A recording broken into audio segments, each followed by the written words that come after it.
of Rhapsody. It's called the Tokhang Rhapsody, or the EJK Pieta.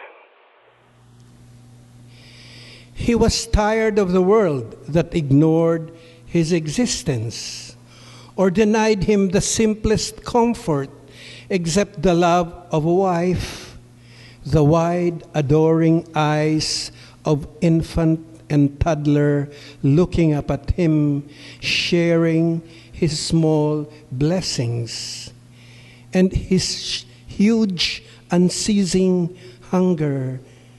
So he took refuge in the cheapest escape packets of illusion regularly delivered by his vendor until they came on a motorcycle wearing bonnets showing only their eyes, searching him out of the mute, anonymous alleys of midnight.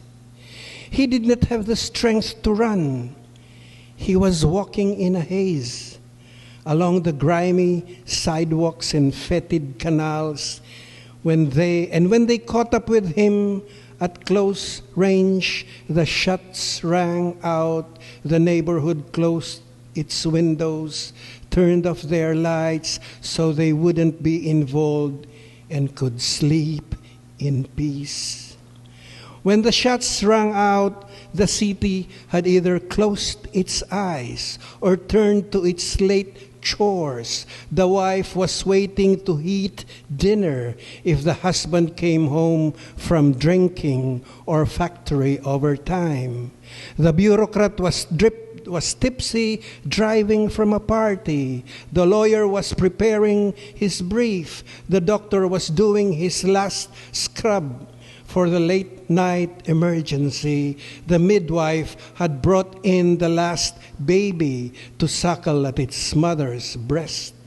The priest was reading his breviary. The funeral home had left its door open. When the shots rang out, the photographers received their alert at the police headquarters, and they scrambled and motored to the site among the thick, dark slums of labyrinthine alleys, the random pile of shanties as if hugging and protecting each other, trying to keep together in the slow centrifuge of the circles of hell.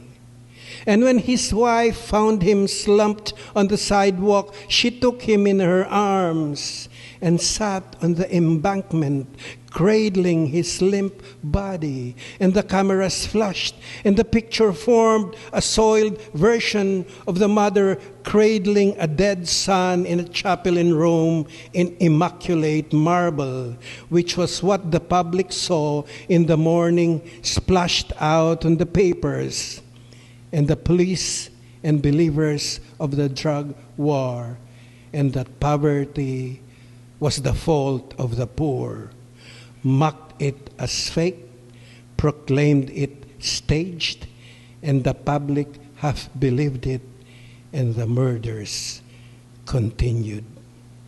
When his soul rose and drifted out of the cones of lamplight and media floodlights, he thought he was still having his best high, and he didn't know if he was laughing or weeping as he became lighter and lighter, and he lifted at last from earth, and his feet could no longer touch ground as he slowly disintegrated and vanished into the pitch dark of heaven just before the first light.